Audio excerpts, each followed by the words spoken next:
મિત્રો, ગુજરાતીઓના ઘરમાં મુઠિયા તો અવારનવાર બનતા જ હોય છે. અલગ અલગ પ્રકારના બનાવતા હોય છે. મેથીના મુઠિયા, ભાજીના મુઠિયા, દૂધીના મુઠિયા. તો આજે હું તમારા માટે લઈને આવી છું ભાજીના મુઠિયા. આજે આપણે મિક્સ ભાજીના મુઠિયા બનાવીશું.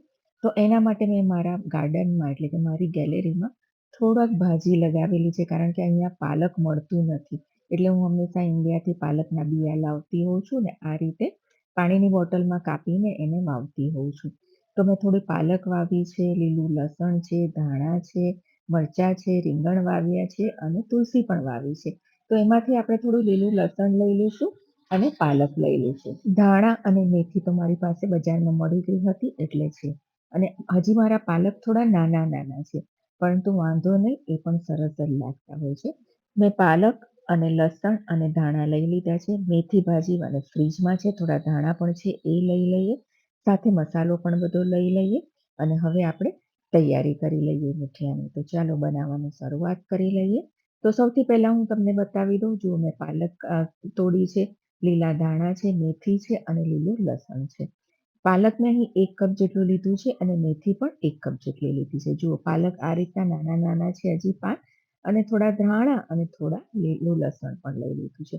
હવે બધી જ વસ્તુને આપણે ઝીણી ઝીણી સમારી લેવાની છે. તમે આમાં બીજી ભાજીનો પણ ઉપયોગ કરી શકો છો. લીલી ડુંગળીનો ઉપયોગ કરી શકો છો, તાંદળજાનો ઉપયોગ કરી શકો છો. એ પણ સારી લાગે છે. ઝીણી ઝીણી સમારીને તમે બધી જ ભાજીનો ઉપયોગ કરી શકો છો. જુઓ, મેં મેથી સમારી લીધી છે. હવે પાલકને પણ એકદમ ઝીણી ઝીણી સમારી લઈશ અને ત્યારબાદ આપણે ધાણાને અને લસણને પણ એકદમ ઝીણું ઝીણું સમારી લેવાનું છે.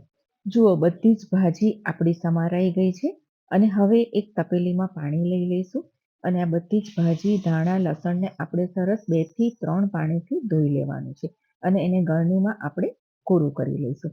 હવે લોટ માટે આપણે એક થાળો લઈ લઈશું. એમાં મેં 1 કપ કરકરો ઘઉંનો લોટ લીધો છે. જે ભાખરીનો હોય છે એ લેવાનો છે. ત્યારબાદ અડધો કપ આપણે બેસન લઈશું અને 2 ચમચી આપણે રવો નાખીશું. બેસન બાઇન્ડિંગનું કામ કરશે અને રવો થોડો દાણેદાર આપણને ટેક્સચર આપશે. બધું જ લોટને આપણે મિક્સ કરી લેવાનું છે. હવે એમાં 3 મોટી ચમચી જેટલું તેલ નાખવાનું છે. તેલનું પ્રમાણ એટલે કે મોણનું પ્રમાણ થોડું સારું નાખવાનું છે. જુઓ, આ મુઠ્ઠી પડે એવું તેલનું મોણ હોવું જોઈએ.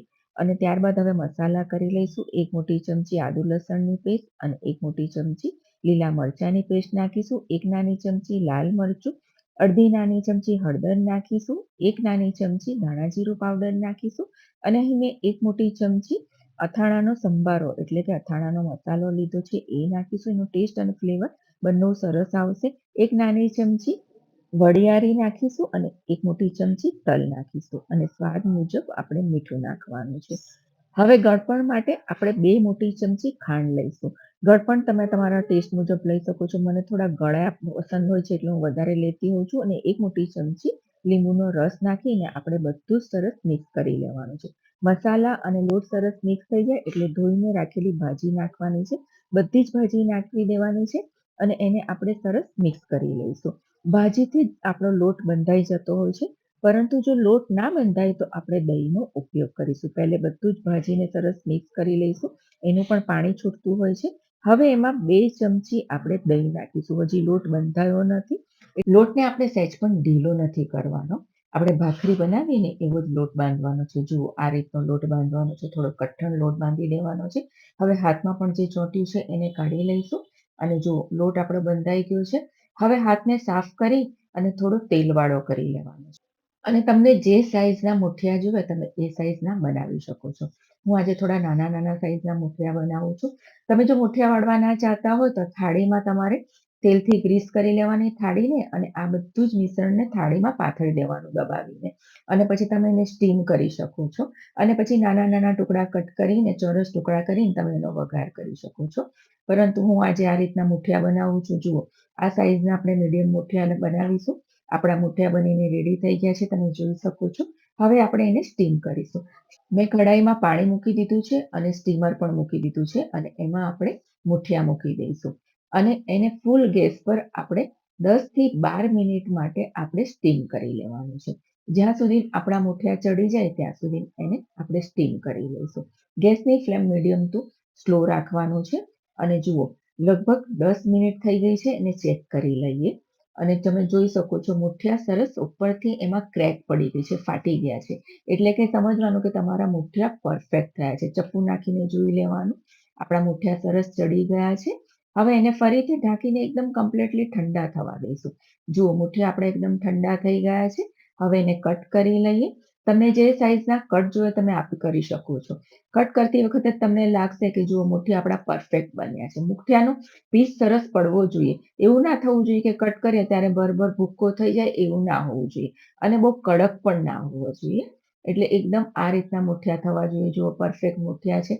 હું હવે એમાંથી અડધા મુઠિયાને એક પ્લાસ્ટિકના ડબ્બામાં ભરી દઈશ. હું બધાને નથી વઘારવાની. જ્યારે મારે બીજા થોડા ખાવા હશે ત્યારે ફરીથી હું વઘાર કરીશ. એને બંધ કરીને હું ફ્રીજમાં મૂકી દઈશ. આ લગભગ અઠવાડિયા સુધી સારા રહે છે. તમે ગમે ત્યારે એનો વઘાર કરીને ખાઈ શકો છો. હવે વઘાર કરવા માટે એક પેન મૂકીશું અને એમાં 3 મોટી ચમચી તેલ નાખીશું. તેલ ગરમ થાય એટલે એક નાની ચમચી રાઈ નાખીશું અને એક નાની ચમચી જીરું નાખીશું. અને રાઈ અને જીરું તતડી જાય એમાં 2 લાલ મરચાંના મેં ટુકડા કરીને નાખ્યા છે, એ નાખીશું. 5 થી 6 મીઠા લીમડાના પાન નાખીશું. અડધી નાની ચમચી હિંગ નાખીશું અને એને વઘારને આપણે બરાબર સાંતળી લેવાનું છે. તમે હિંગ જ્યારે લોટ બાંધો ત્યારે એમાં પણ નાખી શકો છો. અને ત્યારબાદ એક મોટી ચમચી તલ નાખીશું અને તલ પણ સરસ તતડી જાય એટલે આપણે જે સમારીને રાખેલા મુઠિયા નાખી દઈશું. અને મુઠિયાને આપણે સરસ મિક્સ કરી લેવાનું છે. મિક્સ કરતી વખતે ધ્યાન રાખવાનું છે કે હળવા હાથથી મિક્સ કરવાનું છે. મુઠિયાનો બહુ ભૂકો ના થઈ જવો જોઈએ. જુઓ તમે હમણાં જ જુઓ તો કેટલા સરસ બન્યા છે અને એકદમ સરસ વઘાર પણ થયો છે. મુઠિયાને આપણે લગભગ 2 થી 3 મિનિટ માટે વચ્ચે વચ્ચે આ રીતે ફેરવતા જઈશું અને થોડા ક્રિસ્પી કરી લઈશું. ઉપર અડધી નાની ચમચી જેટલો ચાટ મસાલો ભભરાવીશું. એનાથી ટેસ્ટ એકદમ સરસ આવશે. અને જુઓ આપણા મુઠિયા સરસ થઈ ગયા છે અને એ ક્રિસ્પી પણ થઈ ગયા છે. એમાં થોડા લીલા દાણા નાખીશું અને મિક્સ કરી લઈશું. તો મિત્રો ગુજરાતીઓના ફેવરેટ એવા આપણા મુઠિયા બનીને તૈયાર થઈ ગયા છે અને તમે જોઈ શકો છો એકદમ સરસ ક્રિસ્પી અને અંદરથી એકદમ સોફ્ટ. મોઢામાં નાખતા જ ઓગળી જાય એવા, જેને તમે ચા સાથે, દૂધ સાથે, ચટણી સાથે એમને એમ ખાઓ ને તો પણ મજા પડે. પ્રવાસમાં લઈ જાઓ, બાળકોને ટિફિનમાં આપો, સાંજના ડિનરમાં, સવારના નાસ્તા માટે બેસ્ટ છે. હું હંમેશા મુઠિયાને ગરમ દૂધ સાથે ખાતી હોઉં છું અને એકદમ ટેસ્ટી લાગે છે. જુઓ બન્યા છે ને એકદમ સરસ. હું તમને ટેસ્ટ કરીને પણ બતાવું છું અને તોડીને પણ બતાવું છું. એકદમ સોફ્ટ. તોડતા તમારા હાથમાં ભૂકો ના થઈ જવો જોઈએ એવા તમારા મુઠિયા બનવા જોઈએ. પરફેક્ટ બન્યા છે. તો ચોક્કસથી મારી આ રેસીપીને ટ્રાય કરજો. આવજો. તમારું ધ્યાન રાખજો.